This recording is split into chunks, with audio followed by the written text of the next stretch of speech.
Hey, tourpreneurs, it's Mitch Bach, and just a quick note before we begin today's episode. Tourpreneur is currently sponsored by Google. We're thankful for their support of our community, and we are offering with them a completely free course helping you unlock the power and potential of Google's Things to Do program, which is specifically helping tour operators add their tours to Google in new ways that gives you new exposure and more direct bookings. To learn more, go to tourpreneur.com/Google. And as always, show notes, more resources, links to our newsletter, our business coaching community, and so much more are available on tourpreneur.com. Now to the episode. Hi everyone, and welcome to another Tourpreneur podcast. And in this episode, I'm going to give you my top 5 do's and don'ts when it comes to SEO.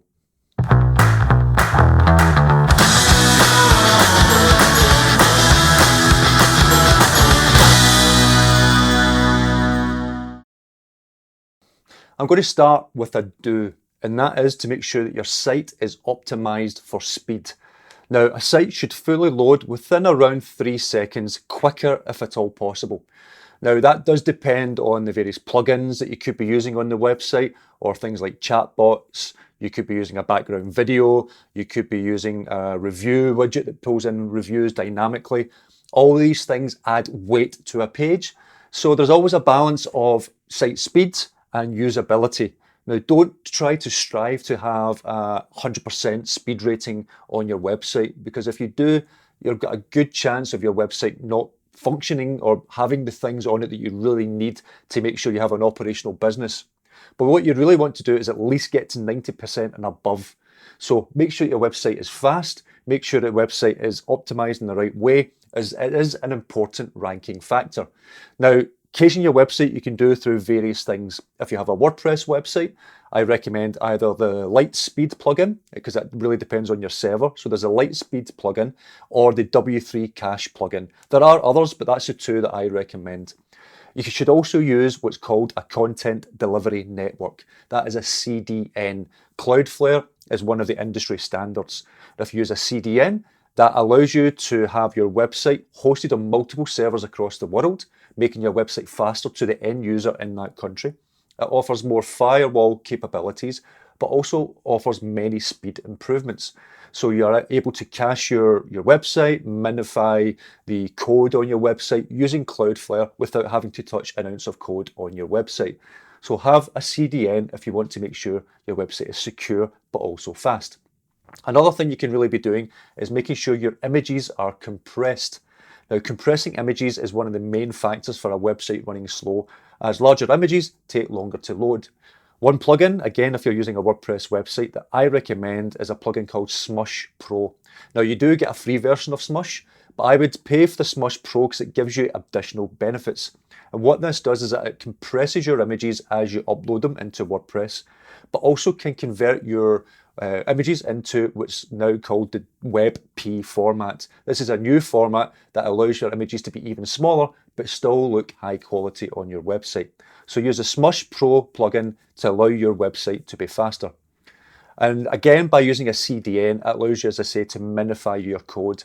So what it does is it combines all your CSS and all your JavaScript on your website. It combines them into one file, because having these multiple files loading up in different places from different platforms, could be your booking platform, it could be from Google, wherever that would be, it combines it all into one file, so it then loads on your website faster. And that's where something like Cloudflare can help you with, just by a few clicks of a button.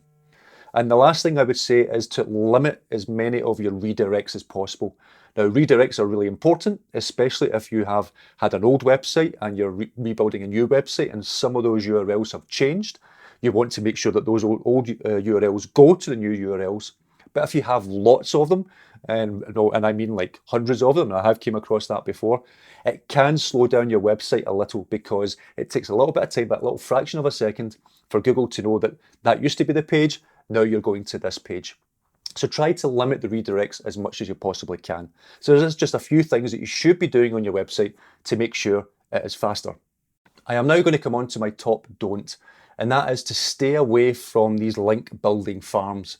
Now, backlinks are really important for your ranking on your website and your SEO, But there's many services out there for like on Fiverr and people per hour where you can pay $10, $50, and they'll say they put your link on hundreds of websites, which will help boost your rankings. Please, please, please stay away from these services. They do more harm than good. Back in the old days of web, using these link farms was good and a great way of gaining you rankings very, very quickly. But now with all the recent algorithm changes over the years, Google frowns upon this practice and penalises websites massively when they have these link building farms. They want to make sure that the link that is linking to your website is of high quality and relevant to your business, and the content on that page is relevant to your business. So if you just have your link plastered around everywhere, you can actually lose rankings because Google will penalise you. So please, please, please do stay away from these link building farms. Now, a great way to build links in terms of backlinks is to publish good organic content that people want to share. Maybe even you're doing some PR pieces that are then shared on Yahoo, the New York Times, maybe even you could get on the BBC website if you're getting really good stories from that. Things like that, things that have a high domain authority linking back to your website. That's the type of things you want to do and want to focus on. But that comes by producing really good content that people want to share. So when it comes to link building, that is the best way to secure your website for future releases of Google's algorithm, because they'll put that weight and give you better rankings when it's something that's relevant to your business. So please do make sure that your content is newsworthy. You may be sponsoring a local event or creating something for a charity, or you just have a really good story to tell. Get that out there. Maybe use a PR firm or some online PR service to get that out there as well and create those backlinking opportunities, but do it from really good content. My third point, which is a do, and that is to make sure that you optimize your content properly. Now, the first thing before optimizing any content is to do keyword research. This is when you find out which keywords and which questions your customers and your target audience are asking. What are they actually typing in to make sure that they can find your business? If they're asking questions, use them as blog titles or put them into your FAQs or things that people are wanting to read or the information that they're wanting to find out. They may appear on your website. And if Google sees that you're answering those questions, this will help you, again, gain a few points in rankings. So make sure you do keyword research, because this is a backbone for all marketing going forward, not just your SEO and optimizing your website, but what you could be using in your ads if you're doing Google ads, or in your messaging or your marketing messaging on different platforms. Keyword research is vitally important. Now, there is a free tool. Google has Keyword Planner. You do need to have an ad account with them to use it, but it's free to set up, and that will allow you to type in a few keywords or things that are relating to your business, and Google will give you a list of the keywords that are most searched or are the most competitive or have the most opportunity. If you want to dive in further, I would look at tools like SEMrush. We can go really in depth with the keyword analysis and give you some of those keywords that you could be using that maybe others and other competitors are not using at this moment in time. So please make sure you do some keyword research. And anytime you are optimizing your content on your website, make sure it is relevant for that piece of content. Gone are the days are when you stuffed loads of keywords onto a page. You only want to maybe add 2, possibly 3 keywords on a particular page if it's relevant to that content. So if your main keyword that you want to attract is whitewater rafting, for example, make sure you have 2 or 3 instances of that within that article, and your article is based around whitewater rafting and talking about whitewater rafting. Could be the top 5 things to do or to consider when it comes to whitewater rafting. Whatever that article is, make sure the keywords are relative to the content on that page. Also, make sure you include lots of photographs and videos on the page, because again, Google wants to see this on your page because they'll make sure that the page is going to make the page sticky. People are going to read it and watch videos that are on that page, and the longer you spend on that page, Google will see that as relevant content. So add really good images, really good videos pulled in from YouTube. Again, all that helps. Anything you can use from Google, all that will help you in your ranking efforts. One thing to also include is to make sure every single page has an optimized meta title and meta description. Both of them help not just with your rankings, but help inform the user that the page they're about to click into is relevant for what they have searched for. So it's vitally important that you make sure both of them are optimized as well. And the last thing about that I would say is, and I have seen it time and time again, is make sure that your page that you're optimized only has one heading tag, one H1 tag. You can have multiple H2 tags, H3 tags, etc., but every page should only have one H1 tag, because this is the title that Google will see as the main topic of your page. That is the question that maybe someone is asking, is the H1 of your title. So make sure that has the right keywords. It's maybe answering a question, but that you only have one per page. My next don't is maybe a little bit controversial because some people don't agree with me, but I think it's a vitally important one, because I've seen so many operators and people getting hung up on this. And that's if you are using a tool like Yoast or some other similar tool on your website to manage your meta titles and descriptions and your SEO, ignore their scoring reports. No, you might see the little icon or the percentage or the color next to your content either in green or in orange when Yoast is thinking this page isn't well optimized. I would say ignore that. As long as you know that your page and the content is optimized for the keywords that you have found, the keywords that you have researched, and is relevant to your audience, that is enough. Because the thing about Yoast is it doesn't know your target audience, it doesn't know your tone of voice, and it doesn't know your business. So how can that then create a report on this is how good we feel that your business is? You need to use tools like SEMrush and other tools like that by giving it good information to tell it that this is what you should be scoring for. Whereas Yoast is very basic and doesn't have those capabilities.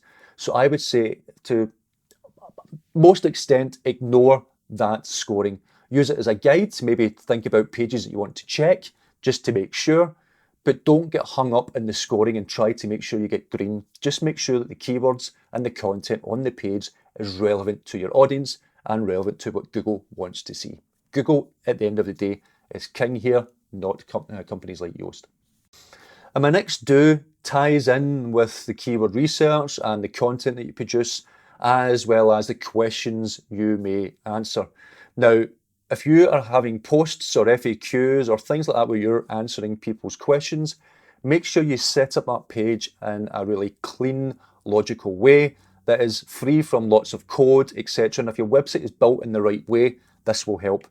The reason why I'm saying this is for future, well, in fact, it's happening now, but even more so in future, if you have really good content that's optimized for your keywords, you will then be optimized for voice search.